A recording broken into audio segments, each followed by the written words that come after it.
So ni ukuvuga ngo njyewe ubuzima bwanjye byabaye ibiyobyabwenge.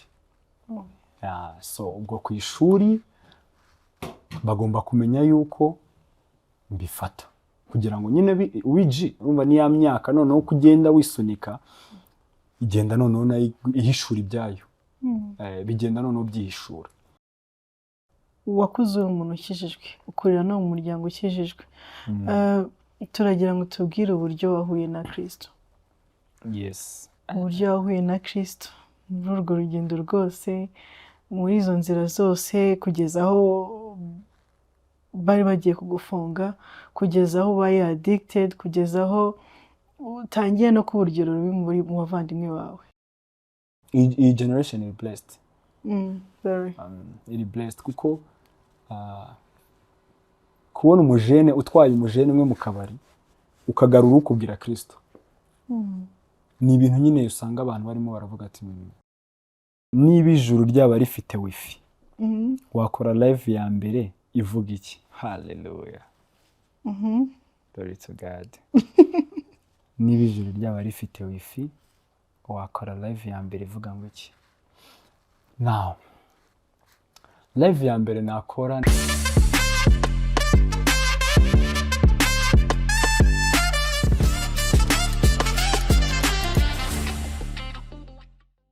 Shalom, shalom, bene data. Bahaye ikaze kuri The Grace Note Podcast, a place where faith meets a real life and young heart come alive. Bahaye ikaze kuri episode yacu no munsi tugiye kuganira from darkness to grace. Ni episode ya kabiri y'ubuhamya twaganiriye ubwashize. Ntago ari wa wundi n'undi, ariko tugiye kuganira uburyo ki umuntu ashobora kuva mu mwijima akamenya umucyo w'Imana. Turaza kuganira ku buhamya bwiwe, batubwira uko yakijijwe. Tubaye ikaze.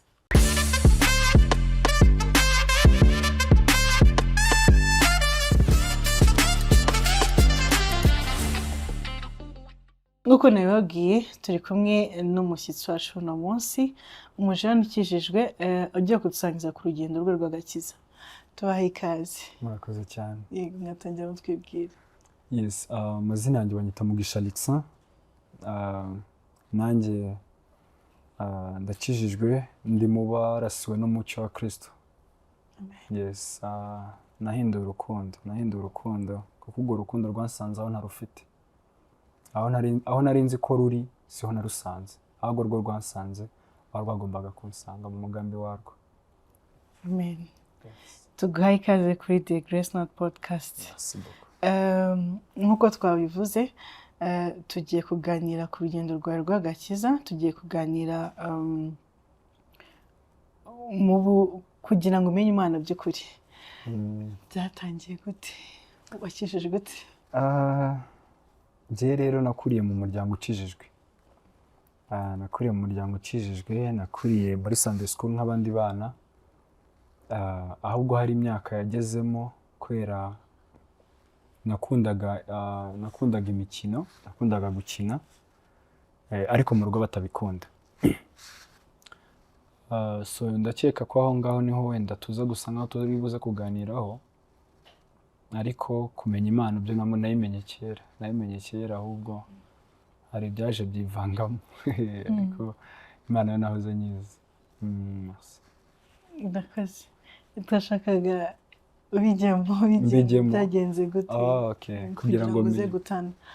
Kuko wakuze ukijijwe, watari ute? So nakuriye mu rugo mama wanjye niwe wari ukijijwe. Urumva niwe washiragamo imbaraga kugira ngo nanjye nkomeze mbikunde.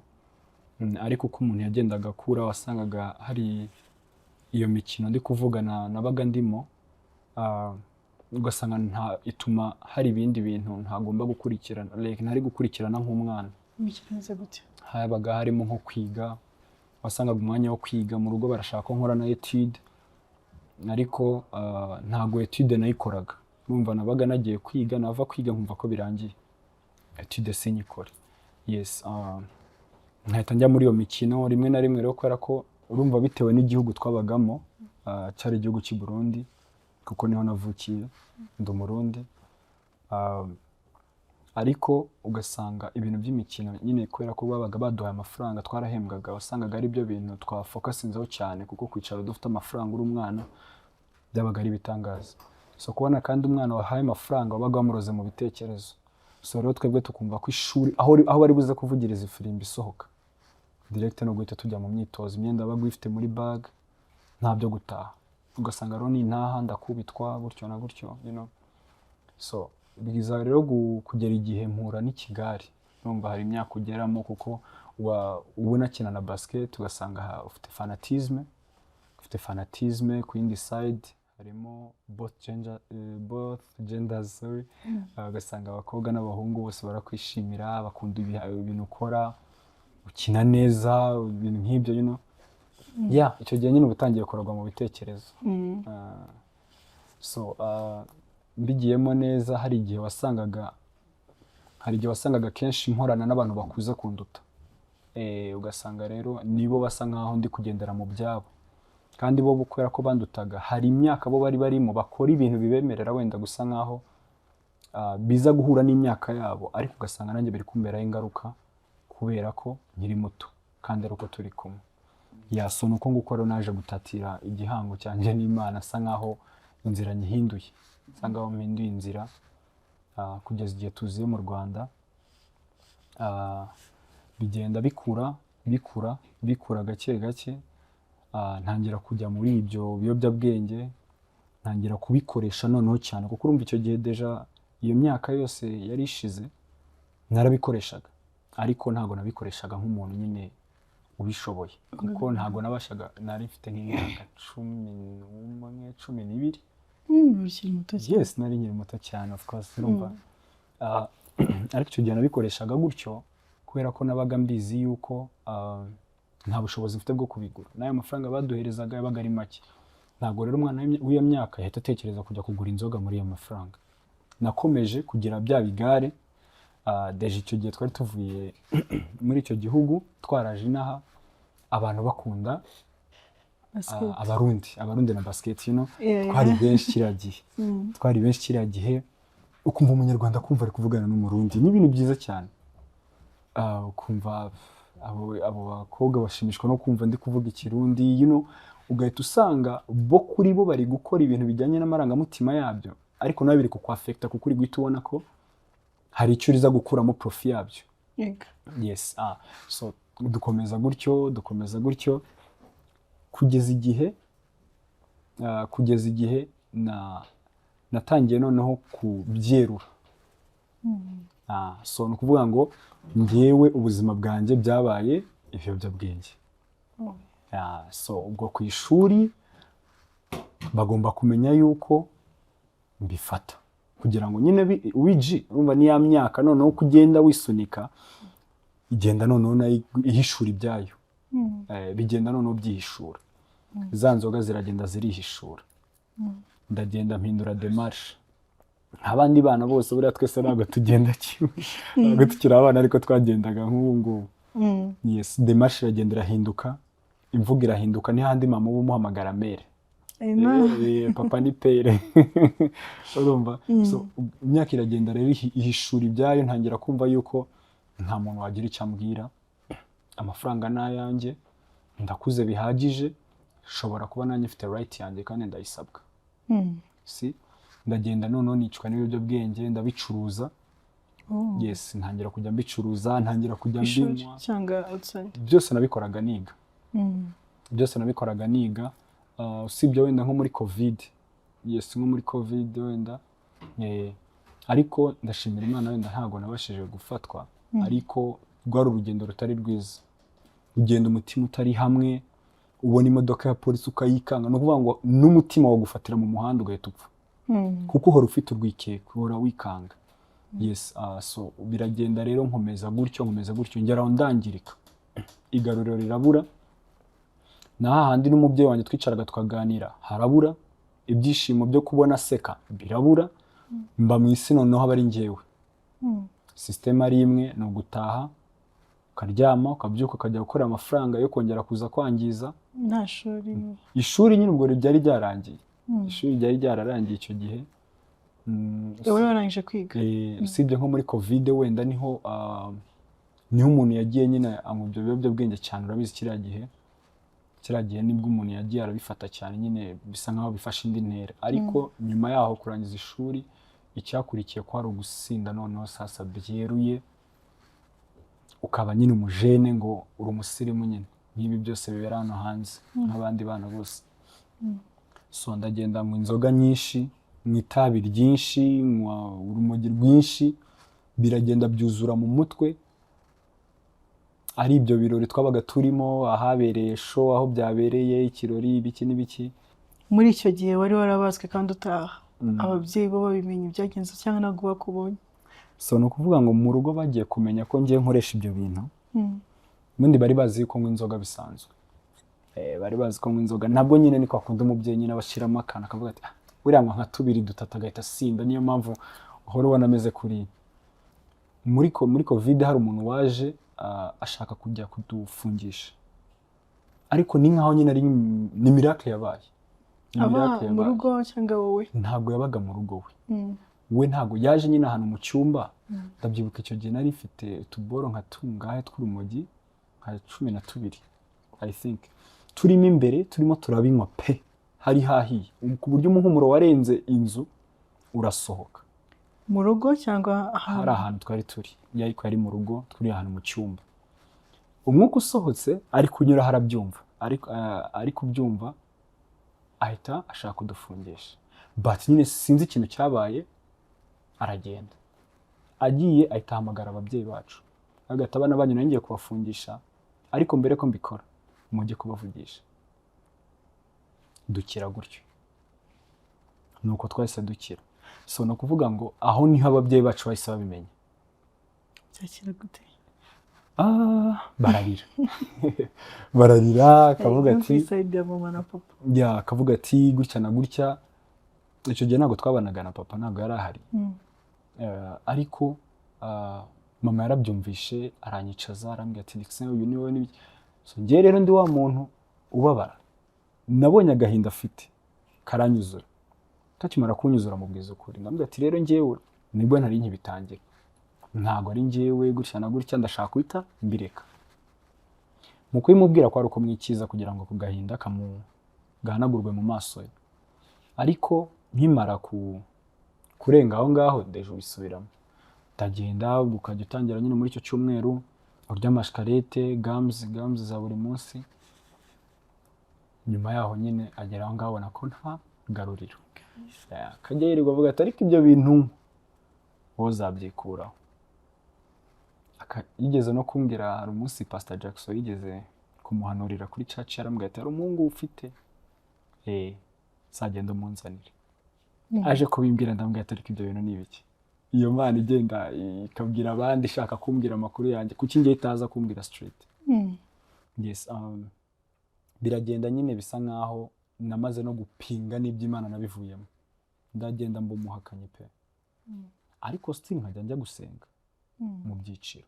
Nabihakanaga iyo umuntu yashakaga compressioning kuri icyo kintu, uri gushaka ko mbijyamo cyane nkaho usa nkaho uri kunyereka ko nta juru nzabona kubera ko ntari mu nzira nk'iyawe.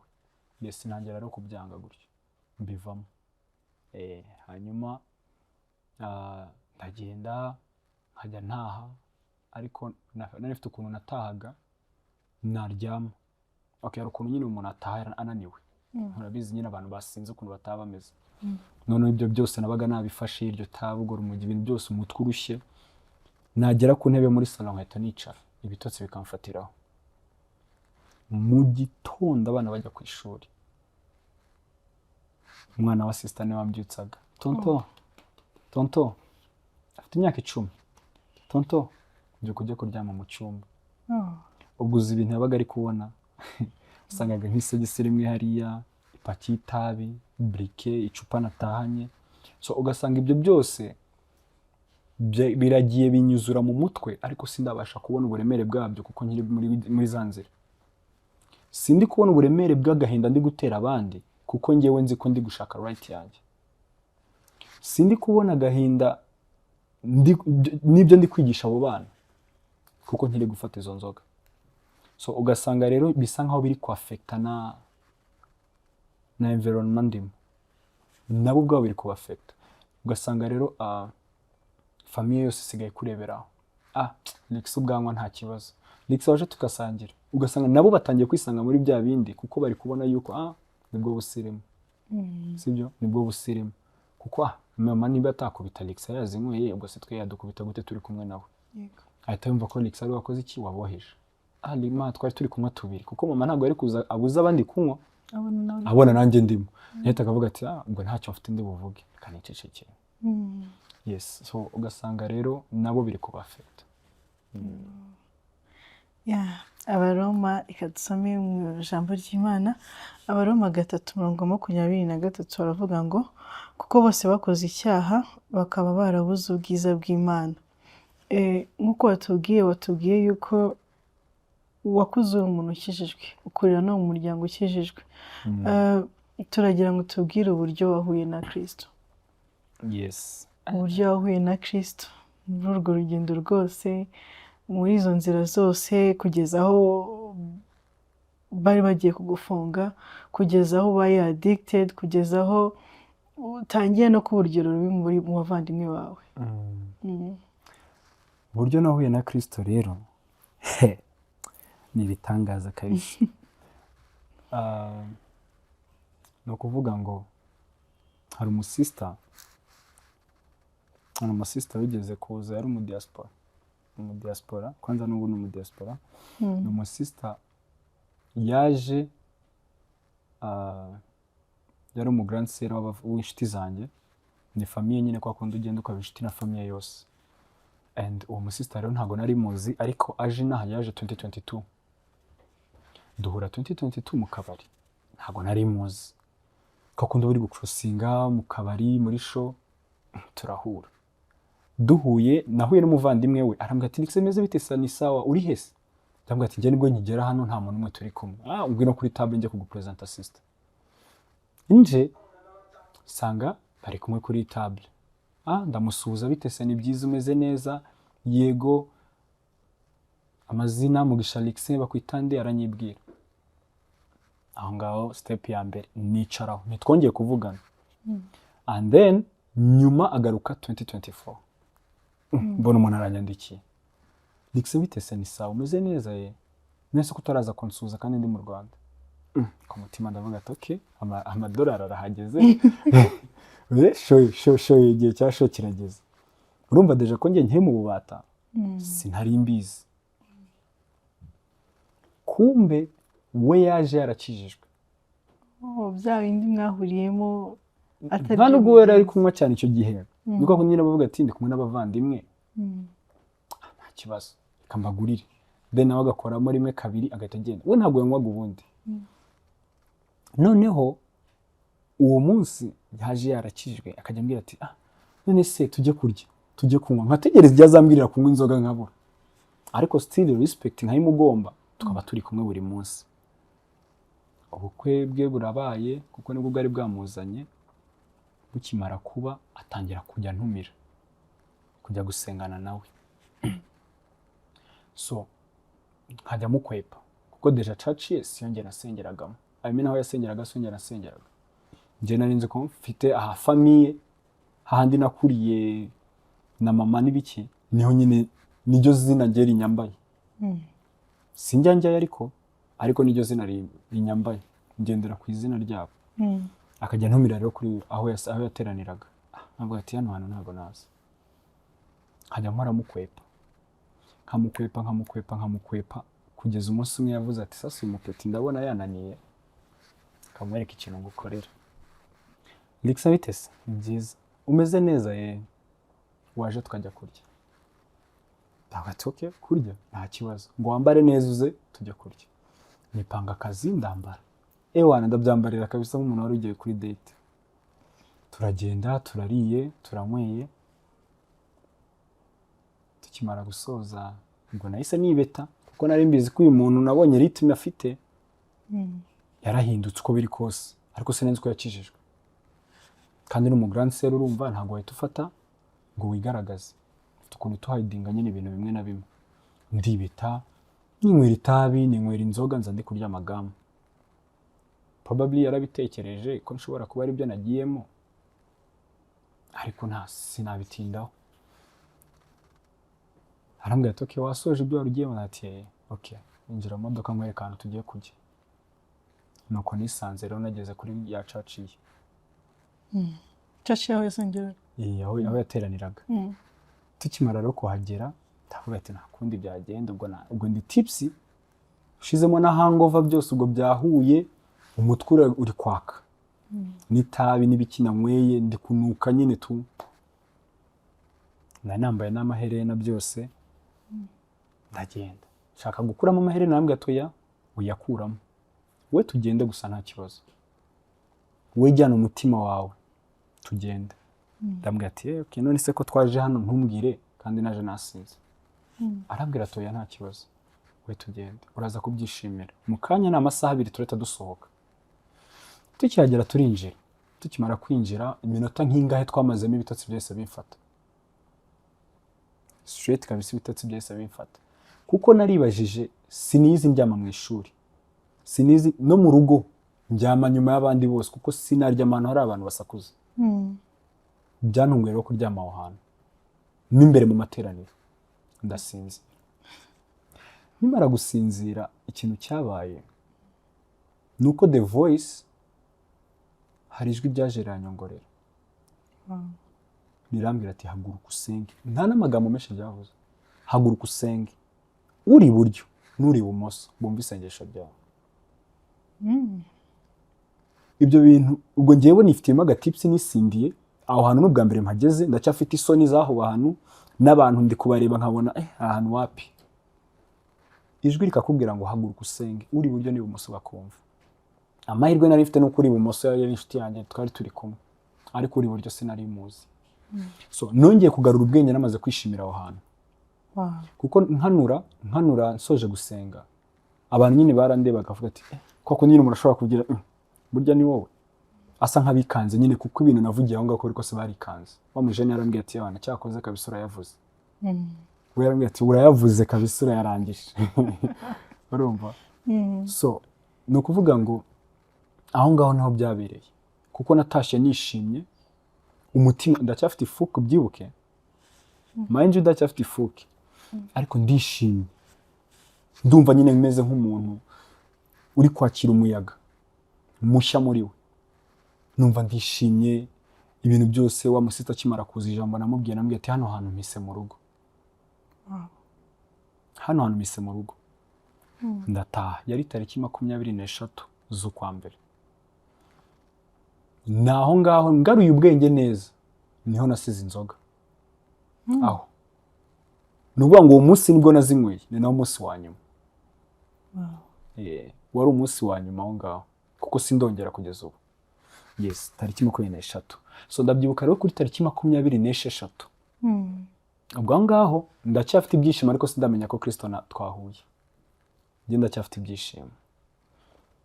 Bigeze tariki 26 urumva icyo gihe ari ku wa kane ku cyumweru. Naje nizanye. Ubwo yari tariki 26 z'ukwa mbere. Naje nizanye. Gahunda ari imwe, kwakira umwami Yesu umwami n'umukiza. Amen. Nibyo byaje binzanye. Ni iki cyaguteye guhinduka kumva ko wumva kugeza hakwiriye? No kuvuga ngo njyewe njyayo uwo munsi nakira ibyishimo kuri izo tariki 26. Bigishije ku kintu bita ngo there is hope. Sibyo? Bigishije kuri hope. So nkimara kumva ko hope ari nje bari kubwira. Sibyo? No kuvuga ngo bansangije ubuzima muri iryo teraniro, nakira ubuzima buri muri ryo. Sibyo? No kuvuga ngo nakiriye yuko hakiri ibyiringiro imbere y'umwami. No matter what you're going through in life, there is still hope. Amen. Ibyo waba urimo byose imbere y'Imana aracyari ibyiringiro. And bakajya bakomeza gushimangira ku kintu kivuga yuko uko byagenda kose ibyo urimo byose ntaho uzigera wirukira, nta hantu uzigera uhungira agakiza. Ahubwo ko kazakomaho mpaka utangire wibone uriko. Ni ukuvuga ngo ibyo uzirukamo byose ntaho uzahungira Kristo. Kuko wowe uzagera aho ngaho ubone yuko ibyo urimo byose byari we, ahubwo ni uko utigeze usobanukirwa. So nawe ni ukuvuga ngo iryo jambo ryaragiye rirankubita, rinkubitiramo muri uwo munsi wo kwa kane. Nari ndi no kureba ku masaha mvuga ati mbase hari akabari gutya munsi ya convention kajya gatwika ku wa kane, singiye kukavuga amazina. Nari ndi kureba ku isaha abapampe bambwiye ati mbase twe turi hano na hano mane twahageze, uri ndavuga ati nari ndi muri service ndaje. Nahitashye straight njya mu rugo kuryama. Iryo jambo rikomeza gukubita, ubwo busobanuro bwabyo ntabwo buraza, ariko hope iracyari gukubita. Hope iragendera kubita muri ngira kubitira mpaka ku cyumweru njya kwakira Umwami Yesu. Babandi twaze banzanye noneho tutakiri kumwe. Nza kwakira Umwami Yesu muri church itari yanjye, itari na ndi wagiyemo, itari na yindi y'umubyeyi wanjye. Hona meruka njyayo ndi umwana nyine, sinzi niba naramwakire cyangwa niba ntaramwakiriye. Jewe ndufite kuva nagira ubwenge, nibwo bwari ubwa mbere mpagaze imbere ngiye kwakira Umwami Yesu. Ubwo sindanabatizwa, sindakora n'ikintu na kimwe. Ngenda mpagarara imbere baranyatuza. Noneho mbere yo kujya kubatuzwa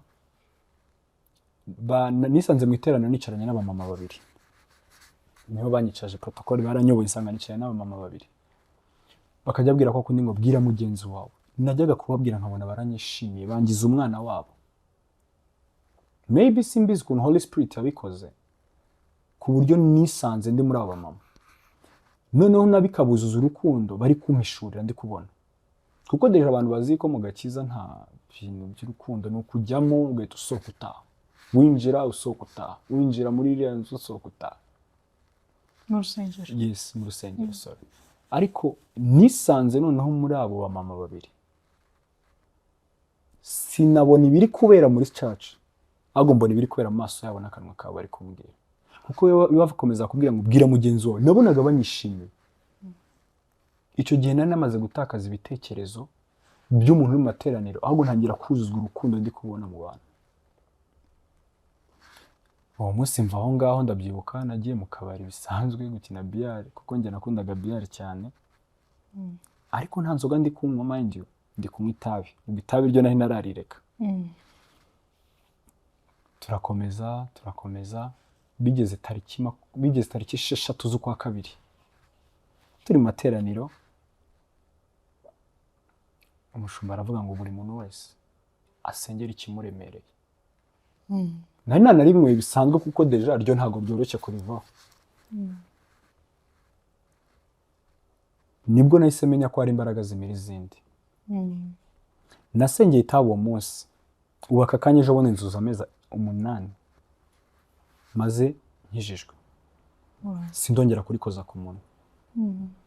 Kuko nasobanukiwe yuko nimba njye nasengera kureka itabi bigakunda, ndakubwiza ukuri ati nimba uzi umuntu wanywa itabi akubwira ko kurireka ari ikintu kigora. Ariko iyo ntekereje ukuntu nariretse, nibyo bihita bikwereka ko Kristo ndagenze bite ngo bikorohere. Yo namasengesha. Nyine no kuvuga ngo njyewe nagiye mu busabane na data. Kuko ibyo nibwira abizi imbere ko njye mbivuga. Sibyo? Anabizi imbere ko njye mbimenye. We yamenye ko njyewe hari ibindemereye. Njya mu busabane nawe. Mubwira ibindemereye. Sa nk'ukora reputation, ndi gusubiramo nyine ibyazi. Ndabimwereka none mbimushira mu biganza, ndamubwira ati dore ngibi. Naho byarangiriye. Nibwo namenye yuko isengesho rikomeye. Icyo gihe nyine ndacyari mu gakiza, ariko iyo ubona ko ibyo bintu biri kugenda biba successful, nibwo utangira kubona ko bya bintu buriya ni reality, nta mabeshya arimo. Ntangira kumva yuko urabizi igenda uhura n'ubutemptation, inshuti zose ndazireka ziracyari za zindi. Ndacyagendana na ba bantu, ariko ugasanga ibya bintu byo none kubireka byaranze kuko ukiri kumwe n'aba bantu. Ariko ushizemo distance ho gatoya, ukasa nk'ufokasinze ku byawe, bya bindi bikurwaho. bya bindi bikurwaho. So njye nagiye mfokasinga cyane ku gakiza, kuko urumva ndetse itabi ndetse inzoga sigaranye inshuti. So njye nagiye mbwira Imana ati Imana, nimba ubona ko izi nshuti mfite zizatuma njye nawe tugendana neza ku murongo, uzingumisheho. Nimba ubona ko bitazakunda, uzinkureho. Ntawe nirukanye. Ahubwo batangiye kujya bampamagara, ese waje tukabonana? Ndavuga ati none se ko njye nta nzoga nywa, ko nta tabi nywa, ko niyo biyare nayisengeye nayo ikajyana n'itabi, byose nyine ndaza gukoramo iki? Ahubwo mwebwe nimuba mutanyweye muzantumire nze tubonane. Nuko rero batangiye gucika intege zo kubonana nanjye, bumva yuko nitudahurira mu nzoga byarangiye. So n'ubu ngubu turabonana, agahamagara, bikaba ngombwa ko mwabonana ariko bitari mu nzoga. Ni byiza, ariko abenshi batwawe nuko njye ntakigera mu kabari. Yesu ajya bitwarira. Yesu ajya bitwarira.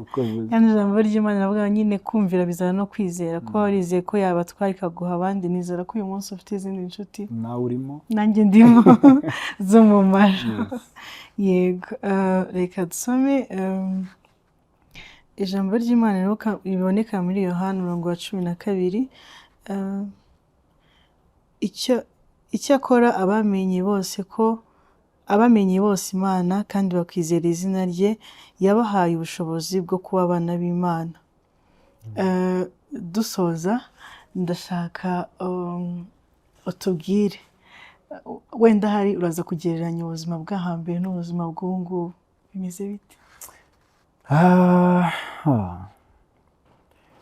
Ni ukuvuga ngo ubuzima bw'ibyo nari ndimo byari ignorance, kwari ukutamenya, bwari ubujiji. Bwari ubujiji kuko sinasobanukirwaga icyitwa urukundo icyo ari cyo, no kugira ngo njye mfesinge umuntu nk'uku nguku nkubwire urukundo. Wowe noneho amplisdesa uri umukobwa nkuga ati urukundo, byabaga hari profe y'icyo ngomba gukura mu cyo nkubwiye. Ntabwo nagombaga kukubwira urukundo rw'ubushuti, byabaga bigoye. Amplisdesa hano hanze kubwira umuhungu uramukunda biragoye, kuko ahita yumva ko wowe ufite ya mico nyine, you know. So icyo ngicyo nicyo kintu cya mbere naje gusanga cyari kiri muri njye, ariko ntabasha kuexposa ngo nkigaragaze. Numvaga yuko ntabasha gusobanukirwa icyitwa amahoro, usibye njyewe wayo nibwira ko mfite. Hari ukuntu umuntu yiha confidence ati njyewe ndatekanye, kandi deja afite ibintu ari kurwana nabyo muri we, sibyo? Ugasanga we muri we niho harimo bato y'ibyo ari kufesinga, kandi deja niwe wabyijyanyemo. None atangiye kubibona ko biri kuba reality, bitangiye kurwana nawe none original. Kuko deja nimba Imana irema, kandi tukaba tuzi ko Imana ari data, ni ukuvuga ngo natwe turarema. Ushobora kurema ikintu ukibwira yuko icyo kintu ari ikintu gisanzwe kuko gikoreshejwe n'akanwa, ariko deja icyo kintu urakirema. Nutangira kukirema kirakubera reality, utangira ukibone. Njye ntacyo ndi bubone, ariko urakibona. Hanyuma nutangira kukibona, gitangire noneho gihangane nawe bitewe nuko bakiremye, sibyo? Ni ukuvuga ngo niwiremamo ko ufite amahoro urayagira, ariko nutangira kwiremamo ko uyafite, uyu muntu akwanga, ayo mahoro ntayo. Ahubwo uratangira kubona wa muntu akwanga, wiboneho amakosa y'ibyo atari kukubona, sibyo? So ni ukuvuga ngo icyo gihe nari nzi ko mfite urukundo kandi nkunzwe, ariko nagenderaga kuri physical appearance nkavuga ati abantu barankunda abantu, kuno ndi muremure, bogare, iki, freshere, you know. Ugahita ubona yuko abantu bagukundira ibyo ngibyo, kandi wowe icyo gihe uri gushaka urukundo rufite amahame, sibyo? Uri kugendera ku rukundo rufite amahame. Ari handi nawe uzasanga ukunda umuntu bitewe n'icyo umubonaho. Njyewe nkunda uriya mukobwa kubera ko yambara uko ateye, uko gutya na gutya. Nkunda uriya mutipe kuko atavuga cyane kubera ibi n'ibi, you know. Ariko icyitwa urukundo nagisobanukiwe nkigera mu gakiza. Nibwo buzima butandukanye. Ubwo bujiji bwose nari ndimo, nageze mu gakiza mbona bimizwe n'agakiza namenye. Ni ukuvuga ngo tuzamenya ukuri, kandi uko kuri twamenye niko kuzatubatura. Ukuri tuzi ko ari Kristo. Nitumara kumenya Kristo, kuko sometimes abantu bibwira yuko bamuzi, kuko batendinga Sunday church, Sunday service, akumva yuko Kristo aramuzi, amaze imyaka 20 30 40 mu gakiza, ava aho ngaho ataha asubira mu mirimo, ntiyabumbura igitabo ngo yige, ntiyabumba ngo niyo agerageje kukibumbura ugasanga ari gusoma, kandi uwasomye rero buriya ntabike mu mutwe ngo asobanukirwe neza ibyo arimo arasoma, ntabwo biguhindura. Turabaza abantu benshi basomye Bibiliya ariko byanze guhindura, bazi imirongo yo muri Bibiliya ariko ntibitangaza. So ni ukuvuga ngo nuko byabaga bimeze, ugasanga rero icyo gihe nari mfite lack of love muri icyo gihe, ni n'ubwo rukundo nibwiraga ko mfite ntago rwari rwuzuye. Ubu nibwo nsobanukirwa ko rutari rwuzuye. Yes, ayo mahoro ntayo, gushwana kwa na famiye buri munsi, kunyuraho umuntu agahita gushushanya neza kabisa ukusa. Hari ukuntu umuntu acaho ugahita uvuga ati uyu muntu yishwe n'itabi n'urumogi kuko ruramusa, yishwe n'inzoga. Ni ukuvuga ngo umuntu akikubona agahita aguclassifyinga muri kategori zawe. Ariko ubu ngubu ndashima ko nyuraho uwo tuvuganye agahita amenya icyo nshatse kumubwira, kuko ibintu byose mbivuga mu rukundo, nkababarira mu rukundo, nkishima mu rukundo, amahoro akaza mu rukundo, kuko byose mbifite byuzuye. Ubu mbifite byuzuye. Ubuzima bwari buriho icyo gihe rero ni uko nguko nabuvuga. Ni ukuvuga ngo navuye mu cyitwa ubujiji njya mu kumenya, ndasobanukirwa icyo Kristo ari cyo. Ijambo ry'Imana riravuga ngo umuntu wese uri muri Kristo aba abaye icyarimwe gishya. Ibya kera biba byarashize, byose bikaba bishya. Nk'umuntu wabaye mushya muri Kristo, nk'umuntu wamenye Imana, nshaka kubaza nk'impinduka zigaragara mu mico yawe, ugaragariza cya Kigali wari urimo, za nshuti mwari muri kumwe, ndetse n'umubyeyi waratakaje icyizere cy'uko umwana we yahindutse undi muntu. Imico n'impinduka bigaragara ubu ngubu koko bipresenta Kristo? Yes. Sinzi umurongo wo muri Bible uvuga ngo tumenyaho igice kubora, ariko ntacyo.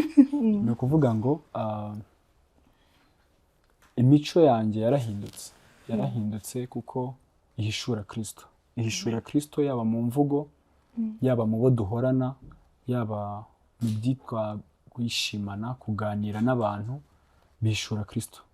Uburyo bihishuramo Kristo ni uko umwanya munini maranye n'umuntu agomba kuva aho ngaho azi neza uwo namenye. Amen. Motari untwaye ampuye hano akangeza aho anjyanye, ni ukuvuga ngo inshuro zose ndi buze gutega moto, kuko nzi ko ntari butwarwe n'umumotari umwe, bose bagomba kumenya ukuri. Ubundi rero twajyanye arambwira ngo njye ibyo ntago mbizi, ngo njye ntago mbizi, ngo ntago muzi. Ariko twageze mu rugo yamaze kwakira Umwami Yesu, kuko twaragenda ambwira ati kasike ndayiguha, ariko unyemereye nk'iminota 5 yonyine, 5 ndamwatuza arataha. Yavuyeho yamumenye, kuko deja iyi generation is blessed. Very. Iri blessed kuko kubona umujene utwaye umujene umwe mu kabari ukagarura ukubwira Kristo, ni ibintu nyine usanga abantu barimo baravuga ati Imana iri gukora ibitangaza. So ni ukuvuga ngo ibintu byose bihishura Kristo, yaba mu rugo, muri izo nshuti zanjye ndabisangira aho bari, muri evangelism nkora, ahantu hose urukundo rugera kuri benshi. Yes. That's nice. Urakoze. Kuko The Grace Note ni urubuga rw'urubyiruko kugira ngo tumenye Imana kandi twamamaze Kristo twamenye, kuko mu bigaragara benshi bakijijwe nta n'umwe njya numva birogreta cyangwa se uvuga ko hari icyo yahombye. Niba hari byiza wowe umaze kubona muri Kristo, dusoza twifuzaga ko ugira icyo ubwira bagenzi bacu. Nshuti bavandimwe bakundwa ba Kristo, njyewe basuhuza, natangiye nivuga amazina yanjye ni Mugisha Alexis. Ntago nkuze cyane kandi ntago ndi muto cyane. Ibihe turi kunyuramo hano hanze murabizi, aho iterambere rigeze, aho ibintu biri kugenda bigana murabibona. ibyitwa ko biremereye umutima wawe bibohorwa n'urukundo rw'Imana. Ibyitwa kuri kunyuramo byose nibyo wibwira yuko ni ukuvuga ngo nibyo wibwira yuko ubuzima bwawe bishobora kuba bwararangiriye aho ngaho, ukumva yuko uracyafite inzira ndende kugira ngo use nk'aho ubona yuko urukundo rw'Imana ruri kukubera reality mu buzima bwawe, kugira ngo wumve yuko umutima ukeneye kubohorwa n'iyo depression ufite, ukumva yuko ayo mahoro utabona nta uzayasanga mu nshuti zawe. Ndakubwiza ukuri ko inshuti aka kanya nicyo kintu kirimo kiragushuka. Birashoboka ko aka kanya ubona ko bidashoboka, ariko ndakubwiza ukuri ko Kristo azabigushoboza. Nuza n'ubuzima bwawe kuri Kristo nk'uko nanjye natanze ubwanjye, aka kanya akaba ari njyewe munyamahoro uhari mu muryango wanjye, akaba ari njyewe uhari wishimye mfite urukundo, ndetse na famiye bari bazi ko bakijijwe cyane ariko bagasanga bari kukwigiraho wowe. Ni ukuvuga ngo generasiyo iri hano hanze cyangwa izo nshuti muri kumwe zitegereje ukuri kuzahishurwa muri wowe. Fata ubuzima bwawe aka kanya ubuhereze decision, ufate umwanzuro, uhindure icyo uri cyo, uhindure intekerezo zawe, uhindure, kuko deja no mu buzima bwawe birakwafekta, bitangira gusa nkaho biguhindura, ugatangira kubona yuko byarangiye. Ariko ndakubwiza ukuri ko bitararangira, kuko ugihumeka urukundo rw'Imana ruguhoraho, ahubwo rwemerera ukore, rwemerera rwihishure mu maso yawe. Yes, kuri njyewe ndakwifuriza yuko urwo rukundo rukuzura, rugatemba mu byawe byose, ukarwumva, rugatemba mu misokoro, rugatemba mu bitekerezo, rugatemba ahantu hose. Imana ibahe umugisha cyane. Wow, God bless you. Nari nangiye gufashwa. Nari nangiye gufashwa. Nk'uko twabivuze, from darkness to grace ni urugendo rutoroshye. Ni ubuhamya umuntu avuga. Nk'uko wabivuze, muri Kristo harimo amahoro kandi harimo n'urugendo. Ego, birashoboka cyane. Ni ugukomeza kwiga, ni ugukomeza gutwarana, demo tumenya Imana, demo tuyegera, demo na Satani akomeza kwiga inzira zose ashobora kurwanirizamo. Ashobora kutaza muri rya tabi akaza mu gutuma uvuga nabi, ashobora kutaza muri za nzoga, muri wa bakobwa akaza mu bindi bintu utatekerezaga. Icy'ingenzi ni ukwegera Imana, gukomeza kwegera, gukomeza kuba inshuti n'abayivuga, ibindi byose bigenda bihinduka. Ntabwo turi intungane ku isi, ariko ku mugani ubura uko ubyuse ushaka kujya, ashaka kugutwara mu majyepfo ujya mu majyaruguru. Turwane nawe kugeza tugeze mu ijoro. Urakoze cyane, twishimiye ko wemeye gutanga ubuzima bwawe kugira ngo benshi babone ubuzima. Iryo jambo nkunda kurivuga kuko testimony y'umuntu ni ubuzima bwe buri prive. Ntabwo ari ngombwa ngo abijyane ahantu aho ariho hose ashobora kuba yabujyana, ariko iyo ubyemeye nayo ni inzira yo kuvuga ubutumwa bwiza, kuko twese ntabwo twaremewe kuba twaba abapasiteri cyangwa abandi, ariko inzira yose uzacamo kugira ngo umuntu amenye Kristo binyuze muri wowe, nabwo uri kwamamaza inkuru nziza y'Imana. Imana iguhe umugisha kandi ikomeze kwagure, ikomeze mu byawe byose. Twizeye ko uzagaruka noneho uje kubwiriza. N'amahoro, byose bifatanyiriza mu kutuzanira ibyiza. Amen. Naguhaye amazi wanze kuyanywa, mutereka n'akantu ku ruhande wanga kuko nta kintu ugeze ukabona ukibonaho. Kariya nako gafite. Nako nakawe.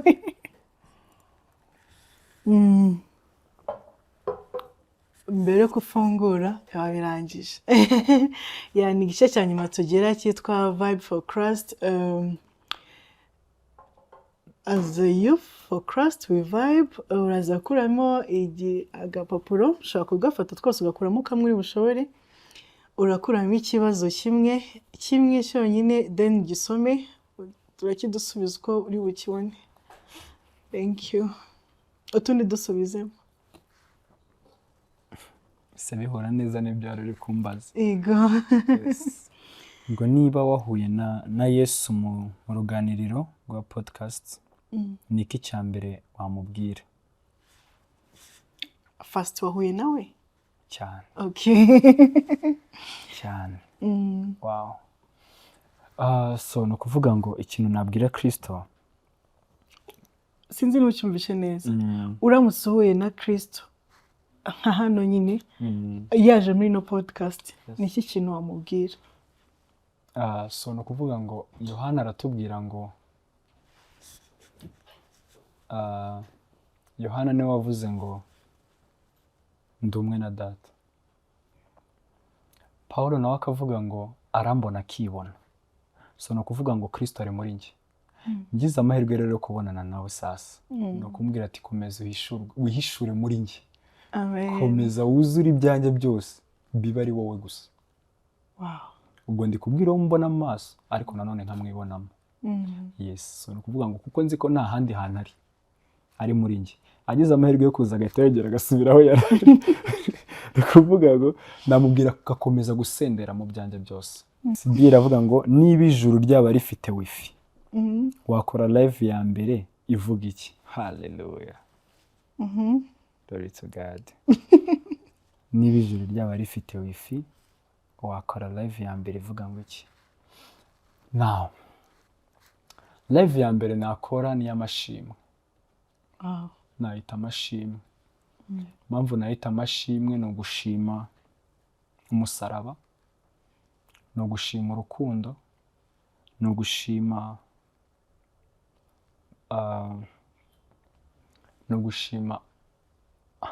amahoro, ni ugushima icyo nagizwe cyo. Kuko itangiriro ry'ubumana n'iherezo ry'ubumana rigaragarira mu muntu. Yes. Ni ukuvuga ngo nashima. Akoze cyane. Kwishimiye kukugira. Oya aragatwara. Yakona kawe.